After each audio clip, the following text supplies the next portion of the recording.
Pastor Luciano Subirá recebeu de Deus um chamado específico para o ensino da palavra à Igreja de Jesus, sem fronteiras denominacionais. Tem 13 livros publicados e neste momento está escrevendo outros títulos. Tem viajado por todo o Brasil e por outros países, proclamando a verdade de Deus e auxiliando pastores e líderes, por quem tem uma grande preocupação e dedicação. É o responsável pelo ministério Orvalho.com e pastor da comunidade Alcance de Curitiba, Paraná. Luciano é casado com a pastora Kelly, com quem tem 2 filhos, Israel e Lissa.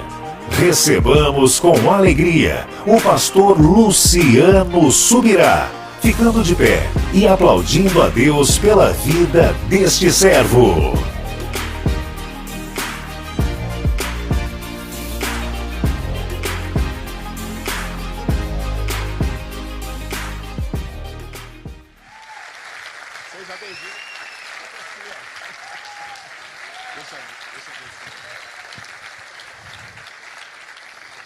Aleluia, glória a Deus. Eu me senti até importante com esse vídeo agora. Pronto, já passou. Gente, vocês podem sentar. Uma alegria estar com vocês, uma alegria poder servi-los da mesa do Senhor, do ministério, da palavra hoje. E nós vamos ter 2 sessões, uma palavra um pouquinho mais curta agora e uma só Deus sabe o tamanho dela depois. E acredito que nós vamos ter uma noite abençoada, um tempo de edificação, de liberação de Deus sobre nossas vidas, amém? Queria que você fizesse a cara mais profética de crente que você conseguisse, virasse para o vizinho ao lado, falasse para ele: papai vai te pegar de jeito. Se você achar que tem liberdade para isso, fala para ele: ele vai acabar com a sua raça. Glória a Deus. Eu não sei se eu já estava fazendo isso há 2 anos atrás, quando vim aqui. Mas assumi um compromisso com Deus já há um tempo, de em todo lugar que eu vou ministrar, tirar alguns minutinhos antes, para encorajar as pessoas. Dizem que na cultura brasileira, o brasileiro não gosta de ler. E nós estamos trabalhando contra isso, contra essa cultura errada. Eu acredito na literatura. Em primeiro lugar, porque Deus acreditou nela. A sua palavra chegou até nós hoje, porque Deus acreditou na literatura, não é verdade? Aí outro dia um irmão falou para mim: mas pastor, eu não gosto de ler. Eu falei: tinha um monte de coisa que você gostava de fazer, depois converte, não pode fazer mais. E tinha coisa que você não gostava de fazer e vai ter que aprender a gostar. Não adianta alguém chegar e falar: eu não gosto de orar. Eu digo: vai ter que aprender a gostar. Não gosto de ler, vai ter que aprender a ler, no mínimo para ler a Bíblia, no mínimo, você vai ter que fazer isso. Quando eu olho nas Escrituras, eu vejo que isso era altamente valorizado. Paulo escreve a Timóteo e diz: aplica-te à leitura. Você sabe o que é aplicar-se? Ele não está falando de fazer isso ocasionalmente, ele está falando de se dedicar a isso. Paulo escreve a Timóteo, ele diz: olha, traz a capa que eu deixei em Troade. Paulo estava escrevendo da prisão. Ele está precisando de uma capa, sabe por quê? Porque estava passando frio. Eu conheci a prisão de Paulo e Pedro lá em Roma há 15 anos atrás. Era o maior verão da Europa dos últimos 50 anos, quando eu estive lá. E quando eu entrei naquela gruta, que era a prisão onde Paulo esteve em Roma, a sensação, mesmo no maior verão dos últimos 50 anos, era de frio. Aí eu comecei a pensar o que seria a sensação no inverno. Quando ele está dizendo para Timóteo: traz a capa. Imagina hoje um camarada dizendo: pelo amor de Deus, eu preciso de um cobertor para me enrolar. Eu preciso de um edredom para me enrolar. Ele está falando de necessidade básica. Mas ele não pediu só a capa. Ele diz para Timóteo: traz a capa e traz também os pergaminhos. Sabe o que ele está dizendo? Do mesmo jeito que eu preciso me aquecer, eu preciso me alimentar. Quando eu estava ainda na fase de pré-adolescência, chegamos em casa um dia e descobrimos que papai tinha dado um sumiço na televisão. E quando perguntamos por quê, diz: filho meu não cresce só assistindo TV e jogando videogame. E ele falou para nós: vocês vão aprender a ler. A partir daquele dia ele baixou uma portaria, tinha que ler, além da leitura bíblica diária, que era obrigatória, tinha que ler pelo menos um livro por semana. E se tentar chegar com daqueles muito fininhos, ele fazia pegar outro. Falar para você que no início eu gostei, não gostei não. Até porque eu virei um televizinho. Tudo que eu queria assistir, tinha que correr para casa de algum vizinho ver. né? A gente sentiu falta da televisão, mas aquele hábito da leitura foi sendo criado, foi sendo desenvolvido. Às vezes a gente não faz a conta, mas um livro por semana, o ano tem 52 semanas. Meu pai, aos poucos, foi criando em nós aquele hábito. Aos 15 anos de idade, eu fui cheio do Espírito Santo. Eu queria me preparar para o ministério e eu descobri que nenhuma escola bíblica, nenhum seminário aceitava ninguém com menos de 18 anos. Me disseram, você tem que esperar até os 18 para começar a estudar. Falei, posso até esperar até os 18 para entrar na escola, mas não vou esperar até os 18 para começar a estudar. Porque já tinha o hábito da leitura, eu ataquei a biblioteca do meu pai. Papai nunca teve muito dinheiro, mas uma das coisas onde ele mais investiu dinheiro foi literatura, foi livros, principalmente a literatura cristã. E eu ataquei aquela biblioteca. Aos 18 anos de idade, se você somar aqueles 52 livros por ano, né? Mais aquilo que depois dos 15 anos eu não conseguia mais esperar. Aos 18 anos de idade eu já tinha lido mais de 400 livros. Você não faz isso da noite para o dia, mas você precisa ter um hábito. Eu estou sempre lendo, eu estou sempre encorajando os outros a ler, eu estou sempre presenteando as pessoas com livro, né? Meus pastores brincam que minha linguagem de amor é livro. E eu quero te encorajar a ler um pouco mais, começando da palavra de Deus. É só a gente criar disciplina. Eu fico aborrecido, triste, quando eu descubro crentes que estão anos na fé e nunca leram a Bíblia uma vez sequer. Porque às vezes o camarada olha aquele livrão e pensa, é muita coisa. Mas na verdade, se você aprender a parcelar, é fácil lidar com isso. Se você ler 3 capítulos da Bíblia, de segunda a sexta, dia de semana, e 4 sábado e domingo, você lê a Bíblia toda uma vez por ano.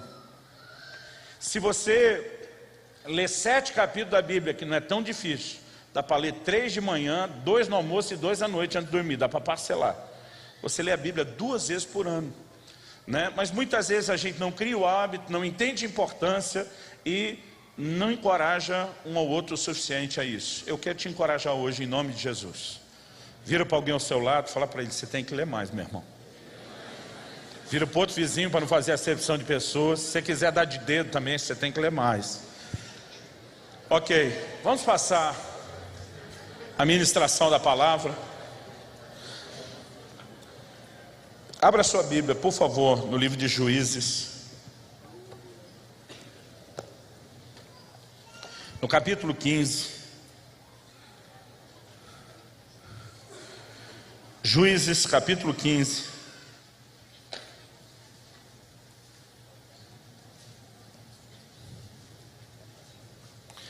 Eu acabei de lançar agora, no final de maio, um livro novo. Infelizmente, nós tivemos um desencontro de informações e eu esqueci de mandar o material para cá.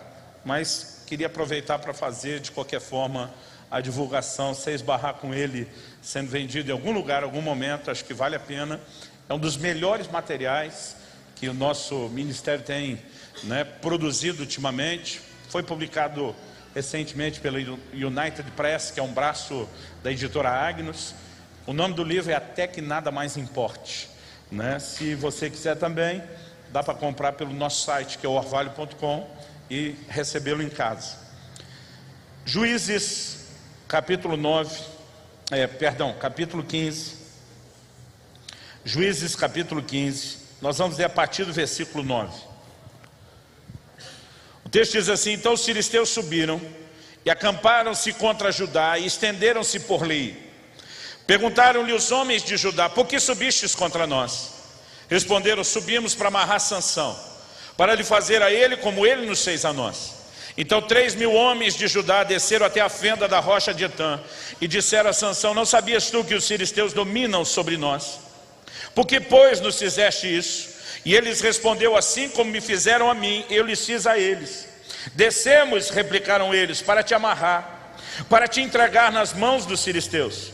E Sansão lhes disse: jurai-me que vós mesmos não me acometereis. E eles lhes disseram: não, mas somente amarraremos e te entregaremos nas suas mãos, porém de maneira nenhuma te mataremos. Amarraram-no com 2 cordas novas e fizeram-no subir da rocha. Chegando-se ele a Leí, os filisteus lhe saíram ao encontro jubilando. Porém o Espírito do Senhor de tal maneira se apossou dele, que as cordas que tinha nos braços se tornaram como fios de linho queimados. As suas amarraduras se desfizeram das suas mãos. Achou uma queixada de jumento ainda fresca à mão, e tomou-a e feriu com ela 1000 homens. E disse: como a queixada de jumento, um montão, outro montão, como a queixada de jumento, feri 1000 homens.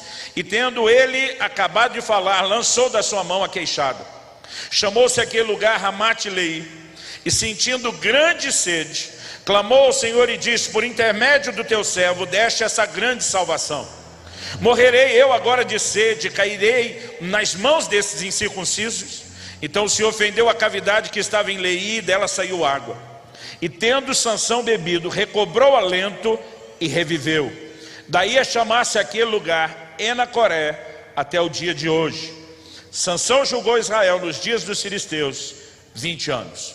Nós temos aqui um episódio, eu diria, não apenas interessante, mas importante da vida de Sansão, que não foi escrito à toa. A palavra de Deus, quando fala a respeito desses episódios da história de Israel, e aqui nós temos a história de um dos juízes de Israel, Paulo, escrevendo aos Coríntios, diz: essas coisas foram escritas para advertência a nós. Elas foram escritas como exemplo de nós, de quem são chegados os fins dos tempos. É importante ter em mente que o Senhor não queria que eu e você conhecêssemos apenas a história de um povo ou detalhes da cronologia da nação de Israel. O que Deus transmite para mim e para você são lições práticas. E aqui nós temos uma lição importantíssima. Comecei a aprender essa lição em janeiro de 1995. Vou dizer comecei porque nenhum de nós já chegou a entender tudo que precisa e nem a viver tudo que precisa, e de tempos em tempos Deus ainda tem chamado fortemente a minha atenção em relação a isso. Em janeiro de 1995 eu saí para 10 dias de férias. Já estava no ministério pastoral há 1 ano e pouquinho, tinha combinado com a liderança da nossa igreja que nós respeitaríamos aquela coisa de tirar férias uma vez por ano, mas na época eu era ainda solteiro, garotão, muito novo. Eu era aquele tipo de gente que achava que férias são completamente desnecessárias. Estava pilhado, cheio de gás, não tinha família ainda. E eu era aquele tipo de gente que ainda dizia: o diabo não tira férias. Outro dia alguém me falou: por isso está estressado do jeito que está. Mas porque eu assumi o compromisso que teria que tirar. Então agora a turma estava me cobrando: pastor, o senhor tem que cumprir a sua palavra. Falei: gente, eu não tenho que fazer 30 dias fora da igreja. Não tem porquê. Então o senhor parcela aí 2 períodos de 15. Falei: dá para tirar 3 de 10? Dá. Então eu falei: vou tirar 10 dias e eu consigo não só esparecer, não só me divertir, mas vou aproveitar para servir outros irmãos. Então na época saí do interior do Paraná, em Guarapuava, onde eu morava, e fui para o litoral de Santa Catarina. Nosso litoral do Paraná é pequeno, mas as praias que a gente mais gosta, estão bem perto de nós, são as do litoral de Santa Catarina. E desci. Aproveitei que até aquele tempo, liguei para alguns amigos, porque antes de estar no ministério pastoral, eu fiquei por anos no ministério itinerante. Agora que eu estava pastoreando, muita gente me convidava e eu já não tinha condição de atender todo mundo. Falei: olha, eu tenho 10 dias aí na região, vou fazer uma agenda incluindo todo mundo que estiver no litoral de Santa Catarina. Então passei alguns dias e fiz essas agendas. Pregava em Itajaí, em Navegantes, em Balneário Camboriú. E liguei para esse amigo com quem eu marquei a agenda primeiro e falei: eu posso ficar na sua casa? Posso. Pode. Levei comigo mais 2 colegas de outras cidades e descemos para esse templo. Eu lembro que quando cheguei já fui avisando aquele pastor. Falei: olha, dessa vez você não vai me ver trancado no quarto horas todos os dias em oração. Falei: eu estou de férias, eu vim passear, eu vim espairecer, eu quero mesmo me divertir, mas eu estou sacrificando as noites de férias para servir vocês. Então as noites, aqueles 10 dias, eu ia pregar todas as 10 noites. Falei: as noites o senhor está ministrando, mas não espere eu ficar trancado no quarto, orando o dia inteiro, os 10 dias, como das outras vezes, que eu não vou fazer isso. Ele falou: cara, ninguém vai te julgar de nada. Falei: beleza. Primeiro dia, praia o dia inteiro. Voltamos finzinho da tarde, nos arrumamos, bora para a igreja. Preguei e eu me lembro assim que já na primeira noite, quando começamos a orar por cura, muitas pessoas foram curadas. Resultado, por conta dos testemunhos, no dia seguinte, muito mais gente veio à igreja naquela expectativa. E quando você já tem demonstrações do poder de Deus, E a fé do povo libera ainda mais. A possibilidade de você ter resultados ainda maiores só vai ampliando.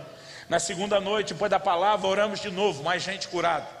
Como, mesmo mudando de cidade e de igreja, como os eventos eram todos perto, cada noite a gente tinha mais gente de uma igreja indo para outra igreja, gente da outra igreja chamando gente da outra ainda, e aquelas reuniões foram ganhando corpo, volume, expressão.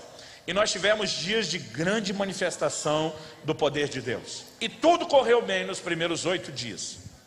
No 9º dia, eu estava já no final do dia na praia, e lembro que o pastor começou a chamar a gente. Dizer, gente, o horário, nós estamos no limite, é o tempo de voltar, tomar banho, correr para a igreja. E a gente tinha anunciado ali uma... Eu não sei se ainda tem retorno aqui, mas se você... Zera para mim, que eu te dou menos trabalho com o microfone. Naquela ocasião ele falou, olha, nós temos que sair, estamos no limite. E a gente estava assim aproveitando assim, desde almoçar, né, peixe, camarão, o dia inteiro na praia. E estava tudo bem até aquele momento. Mas na hora que eu fui sair da água, porque ele estava nos chamando, de repente eu comecei a passar mal. Mas mal como nunca passei na minha vida. Aquilo não era uma dor de cabeça apenas, parece que minha cabeça explodia, era um negócio que eu nunca senti. Mas não era só físico, era também emocional. Porque de repente o mundo que estava colorido, tudo divertido, ficou branco e preto de uma hora para outra, né? O mundo deixou de ser colorido, se tornou branco e preto. E porque fica muito feio um pastor dizer que sentiu vontade de morrer, eu às vezes conto a história dizendo que eu perdi a vontade de viver. Mas é a mesma coisa. Não era algo só físico, aquilo de repente era assim um desânimo para a vida, um desânimo para tudo. E eu sabia que algo não estava bem, e na verdade estava muito mal. Eu sabia que eu tinha que orar contra aquilo, mas espiritualmente, eu também não sei explicar o que aconteceu. Minha fé parece de repente ter se apagado. Os céus pareciam estar de bronze. E de repente eu me sinto completamente impotente, espiritualmente, emocionalmente, fisicamente. Eu lembro que eu entrei no carro daquele pastor, os irmãos acharam que eu estava cansado de dormir, mas eu desmaiei no carro. Eu perdi completamente a consciência.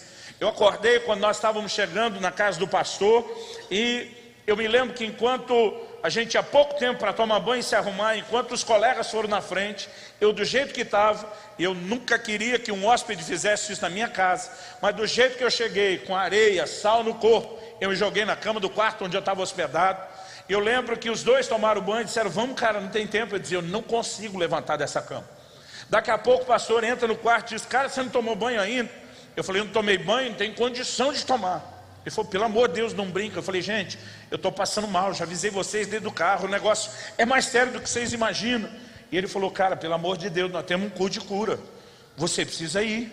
Eu falei, eu não tenho condição de tomar banho, você acha que eu tenho condição de ir para a igreja, orar com o povo? Ele falou, tem um monte de gente esperando você orar por cura, o que é que eu falo? Eu falei para ele, diz que o pregador de cura ficou doente e não pôde vir.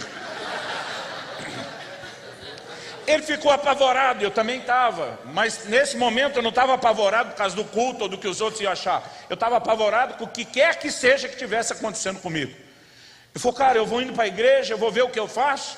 E aí meus dois colegas, os dois amigos foram comigo, estavam arrumados, foram saindo junto, falei, onde é que vocês vão? Não, nós vamos com ele para o culto. Falei, beleza, para mim, para ir para a praia, vocês eram companheiro e amigo. E a hora que eu estou aqui, quase morrendo, vocês vão me largar sozinho? Falei, pode voltar e começar a orar vocês dois. Falei, eu preciso de oração. Eu não consigo orar, não tenho força para orar, não tenho nem fé. Mas eu sei que esse negócio funciona. Então, ora vocês, lute por mim que o negócio está feio.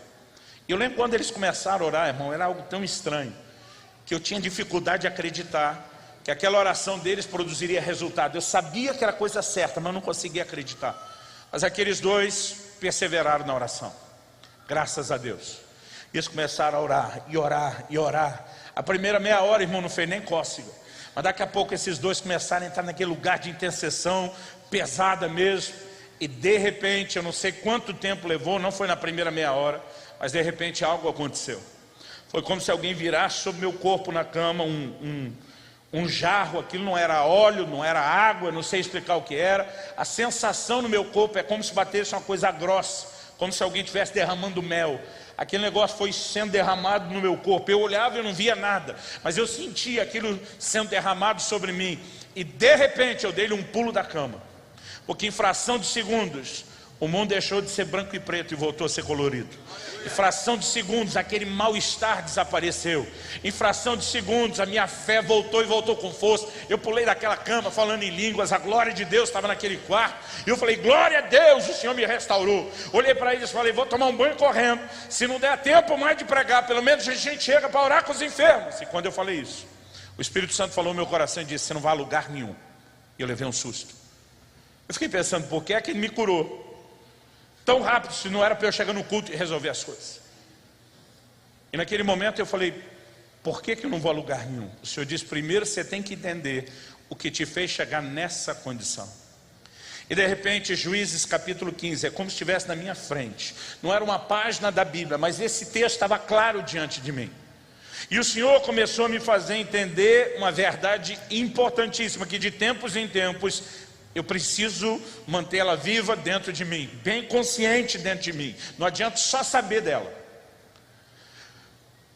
Existe a possibilidade de que eu e você podemos, de que nós possamos e nós vamos experimentar a unção de Deus para fazer coisas que naturalmente nós não poderíamos fazer.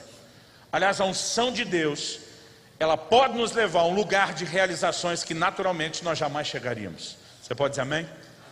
A Bíblia diz que Sansão foi preso pelos homens de Judá, amarraram-no com cordas novas. A Bíblia diz 3.000 homens de Judá foram negociar com Sansão a rendição, porque eles não queriam guerrear com os filisteus que os dominavam. Irmão, para 3.000 homens pedir para o Sansão se entregar, você imagina quantos mil filisteus tinham? Sansão olhou para eles e falou, vocês prometem que não vão me matar? Não, nós não vamos te entregar na mão deles. E disse, então está aqui, eu não luto contra vocês, me entregue.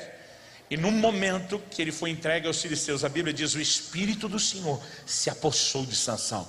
A Bíblia diz, aquelas amarras se tornaram como fios de linho queimado, eram como nada para prendê-lo.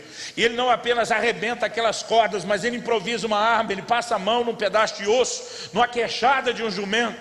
E a Bíblia diz, com aquele pedaço de osso na mão, ele matou e empilhou 1.000 homens. Eu não sei quantos milhares de filisteus tinham. Uma coisa eu tenho certeza, ele só não matou mais, porque não deve ter sobrado um na frente. Eu, pelo menos, se fosse parte dos filisteus, e visse um camarada... Irmão, você consegue imaginar uma cena? Um desses produtores desses filmes, estilo Gladiador, 300, tentando retratar o que Sansão fez, com um pedaço de osso na mão, matando e empilhando 1.000 homens. Eu acho que aqueles filisteus olharam e ficavam se questionando, o que é que possui esse homem? Que animal é esse? Porque ele estava fora de controle, literalmente, para qualquer ser humano. Eu imagino que o resto correu, e se eu fosse um filisteu, eu corria como se não houvesse amanhã.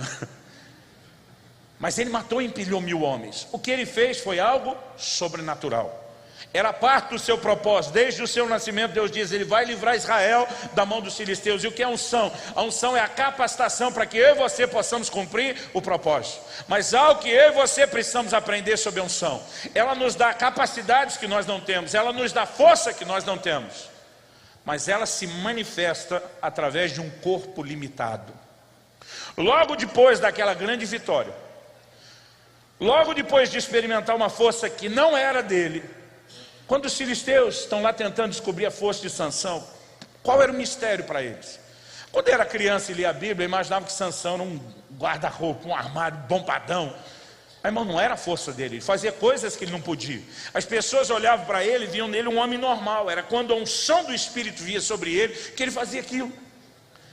Então o que acontece? Quando a unção se retirou de Sansão, a Bíblia diz que a declaração dele, no versículo 18, sentindo grande sede, logo depois que ele largou a queixada do jumento, sentindo grande sede, a oração dele ao Senhor, por intermédio do teu servo deste essa grande salvação, morrerei eu agora de sede. O que aconteceu com Sansão? Às vezes a gente usa a expressão, estou morrendo de sede, mas não é bem que a gente está morrendo. Agora Sansão não, está dizendo, por intermédio do teu servo deste esse grande livramento, e agora eu vou morrer de sede e cair na mão desses incircuncisos. Ele entra num nível de desgaste tão sobrenatural, tão sobre-humano, quanto a força que manifestou. A força não era dele, era o poder do Espírito, mas o corpo que foi usado, a estrutura que foi usada para matar e empilhar aqueles filisteus, era de Sansão. E agora que a força se retirou, o cansaço, também se manifeste de uma forma sobre-humana. E Sansão está dizendo: eu vou morrer, eu literalmente vou morrer, eu não posso suportar esse nível de desgaste. Primeira lição que eu e você precisamos entender se queremos nos mover debaixo da unção do Espírito, e eu creio que você quer se mover debaixo da unção do Espírito, é que existe um saldo depois da manifestação da unção, que eu quero chamar de uma ressaca ministerial. Pastor, o que é ressaca? Talvez você conheça a palavra só para quando a gente fala do bêbado, mas a ressaca é o estado posterior a qualquer tipo de abuso. Então quem bebeu muito e abusou, o corpo vai reagir e tem uma ressaca. Mas se você abusar na academia, por exemplo, ou de algum tipo de exercício, no dia seguinte você está com uma ressaca muscular. Eu um dia tive que empurrar um carro sem gasolina e tinha que tirá-lo do meio da rua, e era uma subida, e não tinha jeito de voltar com ele. Irmão, no dia seguinte eu mal conseguia andar de tanta dor. O que era aquilo? Uma ressaca muscular. Quando o mar está agitado, a gente diz que ele está de ressaca, porque ele está sofrendo o efeito de algo muito forte, de um outro tipo de maré ou de um outro tipo de clima que afetou profundamente ele. Então, com isso em mente, eu quero que você entenda, há uma ressaca ministerial. A gente não vai ver isso só em Sansão. Olha para Elias. Elias, depois de viver o maior cenário de avivamento que talvez a gente encontre na Bíblia, uma nação apóstata cair de joelhos, gritando: só o Senhor é Deus, descer fogo do céu. Eu acho que isso era o sonho de qualquer avivalista. Ele consegue um nível de vitória, um nível de conquista extraordinário, mas logo depois, diz a Bíblia, ele vai para uma caverna. Jezabel o ameaçou dizendo que iria matá-lo. A Bíblia diz que para salvar sua vida ele correu para a caverna. Agora, olha que curioso, a Bíblia diz que ele vai para a caverna porque ele não quer morrer, ele quer salvar a sua vida. Ele está debaixo de uma ameaça de morte, ele não quer morrer. Quando entra na caverna, a oração dele para Deus é: Senhor, tira a minha vida, melhor me é morrer do que viver. Se eu sou Deus, teria falado para ele: então volta que Jezabel faz o serviço. Agora, como alguém consegue entrar nesse lugar de contradição? O que Elias está vivendo, a semelhança de Sansão, é um profundo nível de desgaste, depois de uma grande vitória e de uma grande intervenção. Irmão, deixa eu te dizer algo: a maioria de nós está buscando e deveria mesmo desejar e esperar unção, mas nós precisamos entender que nós não temos estrutura para lidar com unção. Pastor, isso significa que a gente tem que desistir? Não, a gente tem que fazer do jeito de Deus. O texto diz que quando Sansão está sentindo essa sede a ponto de morrer, ele clamou. E quando ele clamou, Deus abriu uma fonte. E quando ele bebeu da fonte que Deus abriu, ele encontrou alento e reviveu. Então vamos dizer que se a unção gera uma ressaca, existe uma fonte que é o antídoto, que é a solução, né? Que é o que a gente poderia chamar do remédio para isso. Isso significa que para que a gente relacione com o fluir da unção e com os resultados sobrenaturais, nós também temos que aprender a relacionar com essa fonte. O nome que Sansão deu a essa fonte, quando ele chama aquele lugar Enacoré, aliás, a palavra Enacoré significa a fonte daquele que clama. Algumas versões no português, em vez de usar o termo Enacoré, diz que Sansão chamou aquele lugar a fonte do que clama. Agora, sabe o que é interessante? Deus não abriu a fonte porque Sansão precisava dela. Deus não abriu a fonte porque Sansão estava com sede. Deus abriu a fonte porque Sansão clamou pela fonte quando ele estava com sede. E quando ele dá o nome da fonte, depois ele diz a fonte do que clama, porque essa fonte só se abre mediante oração, mediante um clamor. Agora, deixa eu tentar te explicar algo importante.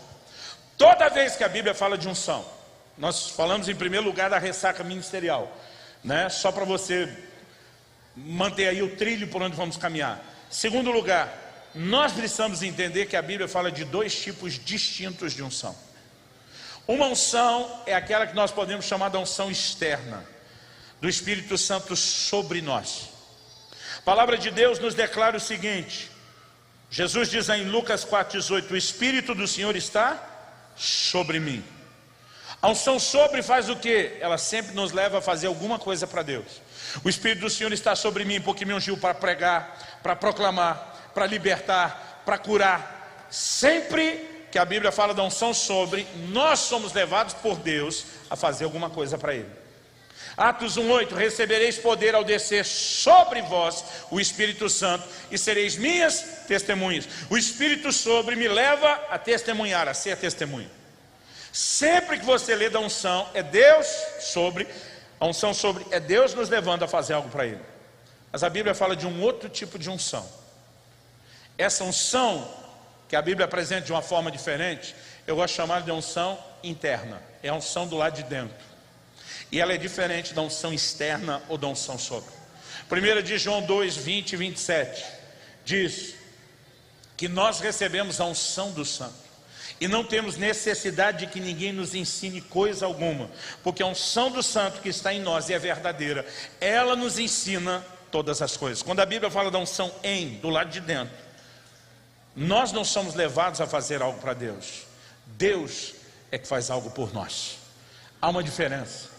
E algo que eu aprendi com Deus lá no início do meu ministério, uma lição que veio muito forte há 23 anos e meio atrás, foi que não adianta apenas aprender a fluir debaixo dessa unção sobre nós, se nós não criarmos um relacionamento com a unção do lado de dentro.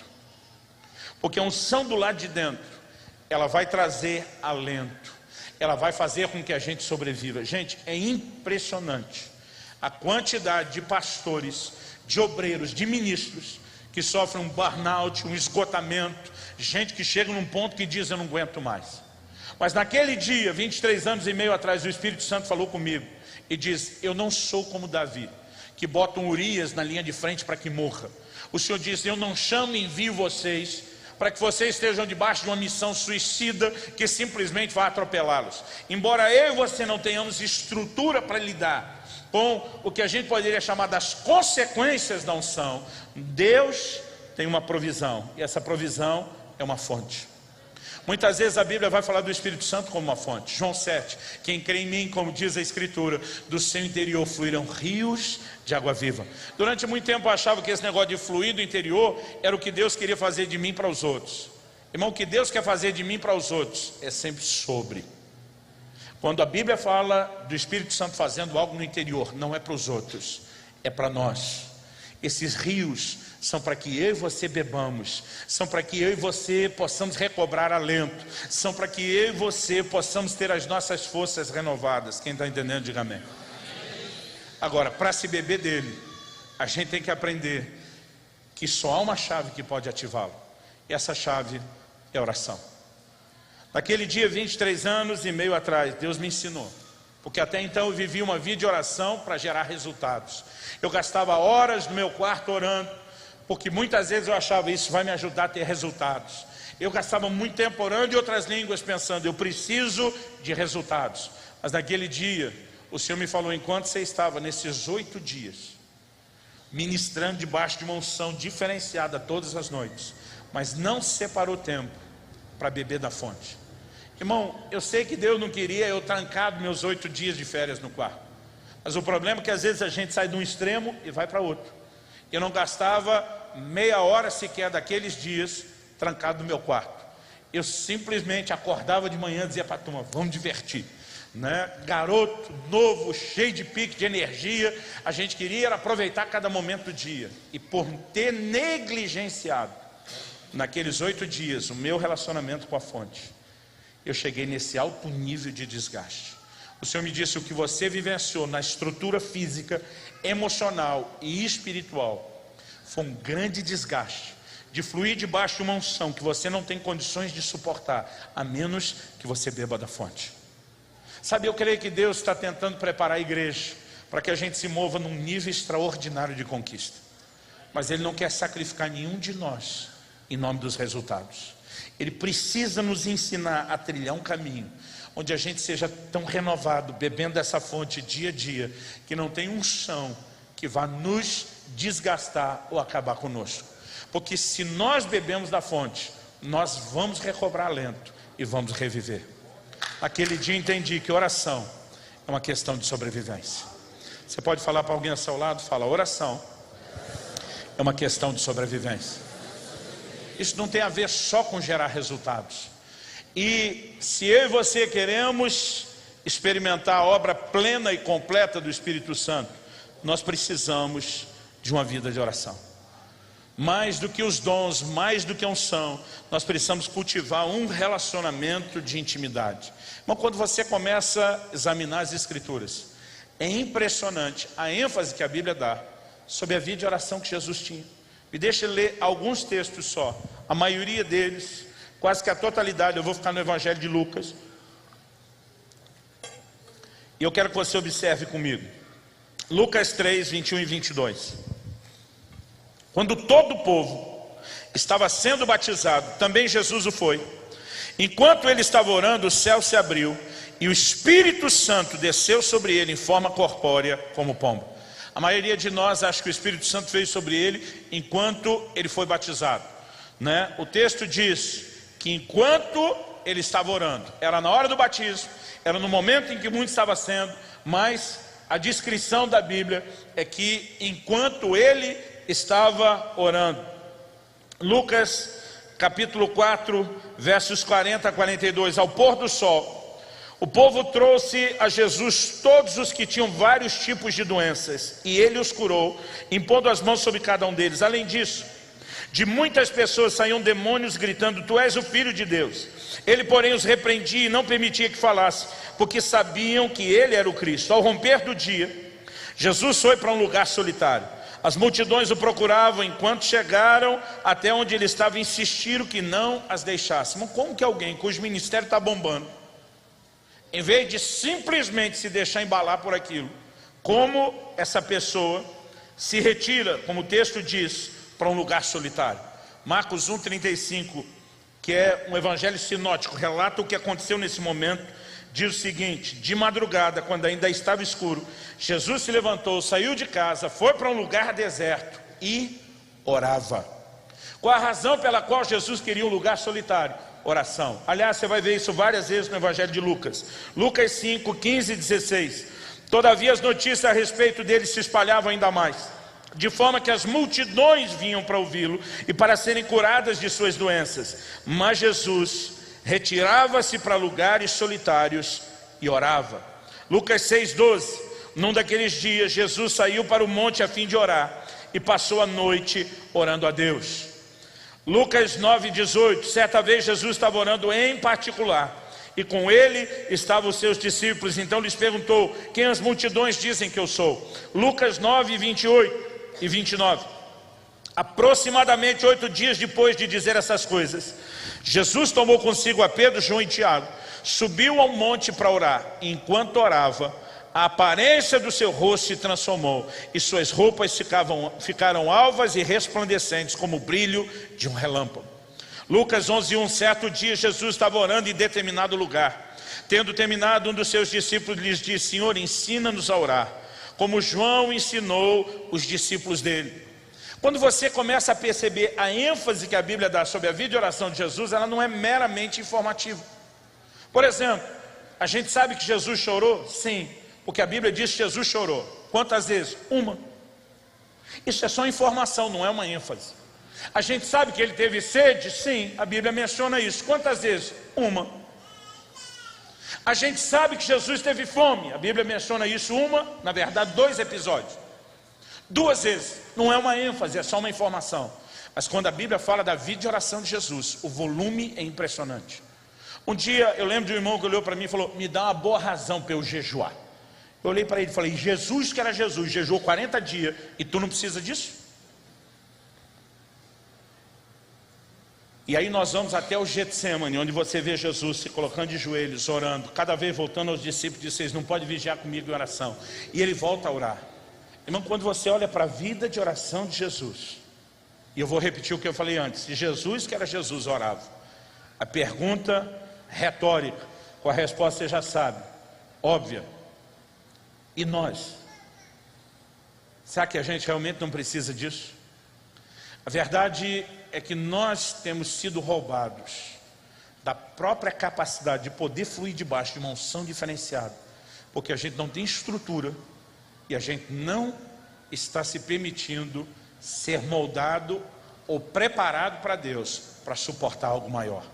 Então não adianta a gente ficar só orando e clamando: Senhor, manda avivamento, opera sinais e maravilhas. Só existe um caminho para que eu e você possamos entrar nesse nível de realização, sem que isso se torne uma missão suicida.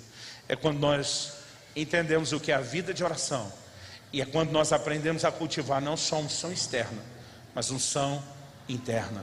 Isso vai fazer toda a diferença na nossa vida. Eu não quero falar muito nesse primeiro período. Eu acho que o recado é muito prático, é muito direto, é muito simples. Em vez de florir isso com muitos contornos teológicos, eu acho que a gente já deu base bíblica suficiente. Eu só quero te lançar um desafio. Quanto do seu tempo tem sido usado para uma vida de oração? Eu sei que Paulo escreve e diz: orai sem cessar. Eu sei que eu e você podemos orar o tempo todo em qualquer lugar. E eu tenho aprendido a fazer isso. Eu tenho aprendido a orar aonde eu estou andando, passando, estou conectado com Deus, estou falando com Deus, eu estou procurando estar sensível ao Espírito Santo. Mas Jesus, com certeza também era alguém que não desconectava, mas ele procurava lugares solitários. O meu Jesus falou para a gente, nos ensinou, nos instruiu: entra no teu quarto, fecha a tua porta e fala com teu pai que está em secreto. Porque nós também precisamos não só desse espírito de oração, de aproveitar para orar enquanto fazemos outras coisas. Irmão, às vezes eu estou na estrada e estou lá com o carro, horas dirigindo, minha mente está fixa na estrada. Eu aproveito boa parte daquele tempo para orar em outras línguas. Às vezes eu estou dentro do avião, estou do lado de gente que eu não conheço. É lógico que não vou falar em línguas em voz alta, senão os caras me tiram do avião numa camisa de força. Mas Paulo diz: fale consigo e com Deus. E eu posso baixinho, ficar ali, quase que resmungando. De vez em quando eu me empolgo, e às vezes o passageiro do lado diz: pois não, nada não, desculpe. Mas apesar de tentar aproveitar esses momentos, eu percebo que toda vez que esse lugar solitário começa a ser negligenciado, eu não estou falando, querido, de cansaço físico. Cansaço físico você resolve com uma boa noite de sono. Eu estou falando de um desgaste. Eu conheço pastores que saem de férias, voltam tão ruim quanto saíram, porque o que ele precisava não era só espairecer a cabeça, não era só descansar o corpo. O que ele precisava era dessa fonte de onde se recobra alento. E eu quero te lançar esse desafio hoje, em nome de Jesus. Se nós queremos mais do Espírito Santo, nós vamos ter que cooperar com Ele em todas as áreas. E não tem como desassociar uma vida no Espírito de uma vida de oração. Outro dia um irmão falou: pastor, bota a mão na minha cabeça, ora por mim. Falei: pelo que você quer que eu ore? Eu gosto de saber pelo que eu vou orar. Falou: ora por mim para eu ter mais experiência com Deus. Falei: irmão, deixa eu te dizer, você não vai ter mais experiência com Deus porque eu orei para você ter. Eu falei: se você quer ter experiência com Deus, você que tem que orar. Não, mas já orei e pedi. Eu falei: não estou falando de pedir uma vez, ou duas, ou três. É a vida de oração que gera as experiências. Não é uma intercessão por experiências. Aliás, quando eu olho na Bíblia, eu não vejo as pessoas buscando experiência. Eu vejo as pessoas orando, e enquanto elas estão orando, a experiência acontece. Dia de Pentecostes, o que é que o povo estava fazendo? Orando. Atos 3, quando o paralítico foi curado, Pedro e João iam, como de costume, à hora da oração, ao tempo para orar. Atos 4, tremeu o lugar onde estavam reunidos, todos foram cheios do Espírito Santo. O que é que ele estava fazendo? Orando. O anjo de Deus aparece para Cornélio. O que é que Cornélio estava fazendo? Orando. Pedro tem uma visão no telhado da casa de Simão. O que é que ele estava fazendo? Orando. Jesus aparece para Paulo no templo. O que é que ele estava fazendo? Orando. Experiência atrás de experiência foram geradas no ambiente de oração. Mas hoje em dia a gente não quer a vida de oração, a gente quer vir para um culto. Alguém tem que botar a mão na cabeça da gente e fabricar as experiências que nós mesmos não queremos gerar. Só existe um caminho para viver a plenitude desse avivamento. Só existe um caminho para um relacionamento íntimo, profundo e poderoso com o Espírito Santo. Nós temos que cultivar uma vida de oração. E ponto final. O resto é conversa. Vamos ficar em pé. Eu acho que foi a versão mais rápida que eu já fiz dessa mensagem. Foi quase um recorde. Eu gostaria que você colocasse seu coração diante de Deus. Eu não vim aqui te apontar o dedo. Eu não vim aqui jogar pedra em você. Olha para cá. Volta e meia, eu preciso reconsiderar essas coisas que já faz 1995, 23 anos e meio que Deus está falando comigo. Volta e meia eu preciso lembrar essas coisas. E às vezes eu percebo, tem momentos que Deus está me usando mesmo como mensageiro para falar para outros. E tem hora que eu falo para Ele, isso é uma conspiração sua. Eu acho que o Senhor mandou eu pregar só para me pegar de novo na mesma área. Eu estou compartilhando uma correção de Deus na minha vida, na esperança de que a carapuça lhe sirva. E de que isso te ajude, como tem me ajudado. Por que eu faço questão de dizer, gente, não estou apontando o dedo, porque tem gente que não entende, não sabe lidar com confronto ou correção. Quando o Senhor Jesus fala da perda do primeiro amor, Ele diz, lembra de onde você caiu. Em segundo lugar, Ele diz, se arrependa. Em terceiro, Ele diz, volta. Mas tem gente que quando Deus ou algum instrumento enviado por Deus começa a falar do que perdeu, ele já entra numa mini depressão. Eu não valo nada mesmo, eu sou um crente meia tigela, quer saber, eu nunca vou chegar a lugar nenhum. Eu já vi gente dizer, eu desisto.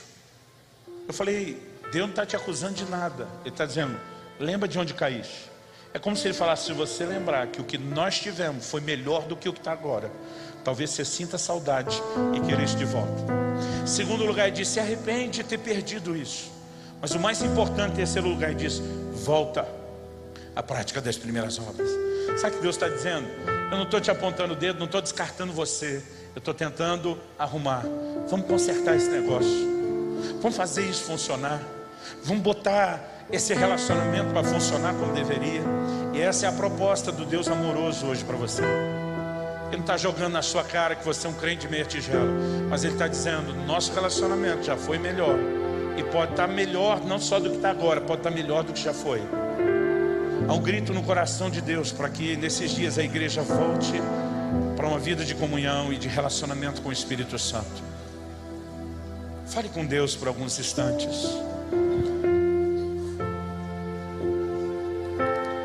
Vem sobre nós, Espírito Santo. Vem sobre nós, Espírito Santo. Traz consciência. Ajuda-nos a lembrar de onde caímos. Traz arrependimento. O Senhor é quem convence do pecado. Ajuda-nos a entender não só o que perdemos, mas que de fato temos falhado com o Senhor, com a sua expectativa, com os seus princípios. Mas ajuda-nos a entender o convite amoroso de restauração, que esse é o centro e a essência dessa proposta. Que haja saudades no coração de cada um aqui, daqueles encontros do secreto, que já foram mais intensos e mais frequentes do que atualmente.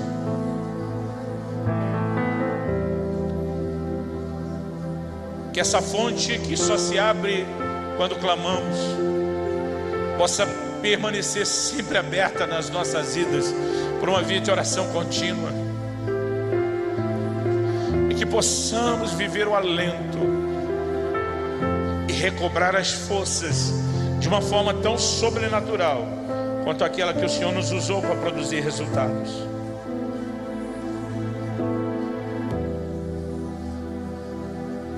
Você é chamado nas Escrituras de Espírito Santo, de um espírito de súplicas.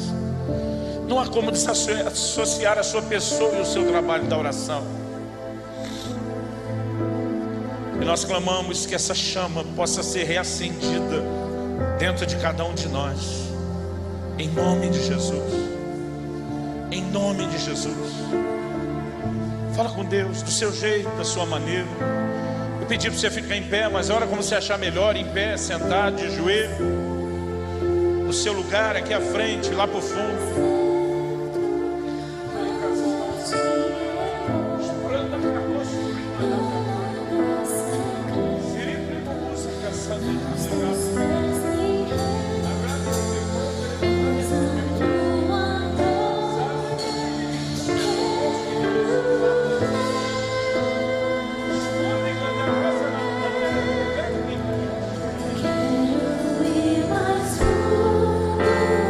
Leva-me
Muito obrigado, Senhor, pelo teu amor intenso e insistente, lutando sempre por um relacionamento melhor, íntimo e mais profundo, sempre insistindo conosco,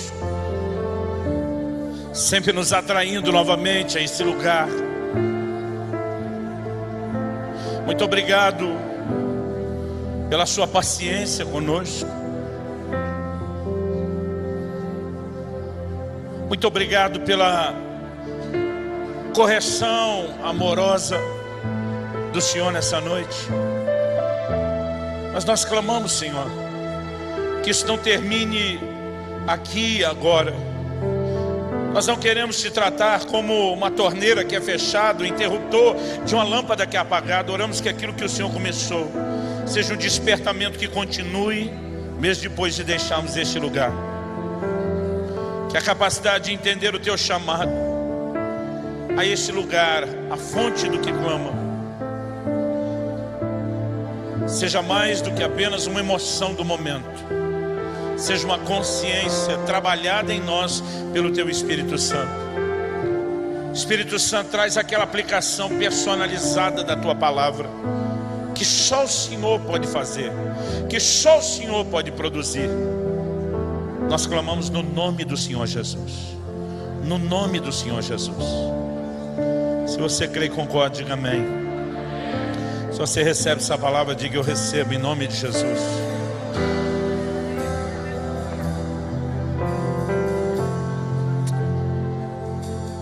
Glória a Deus. Glória a Deus.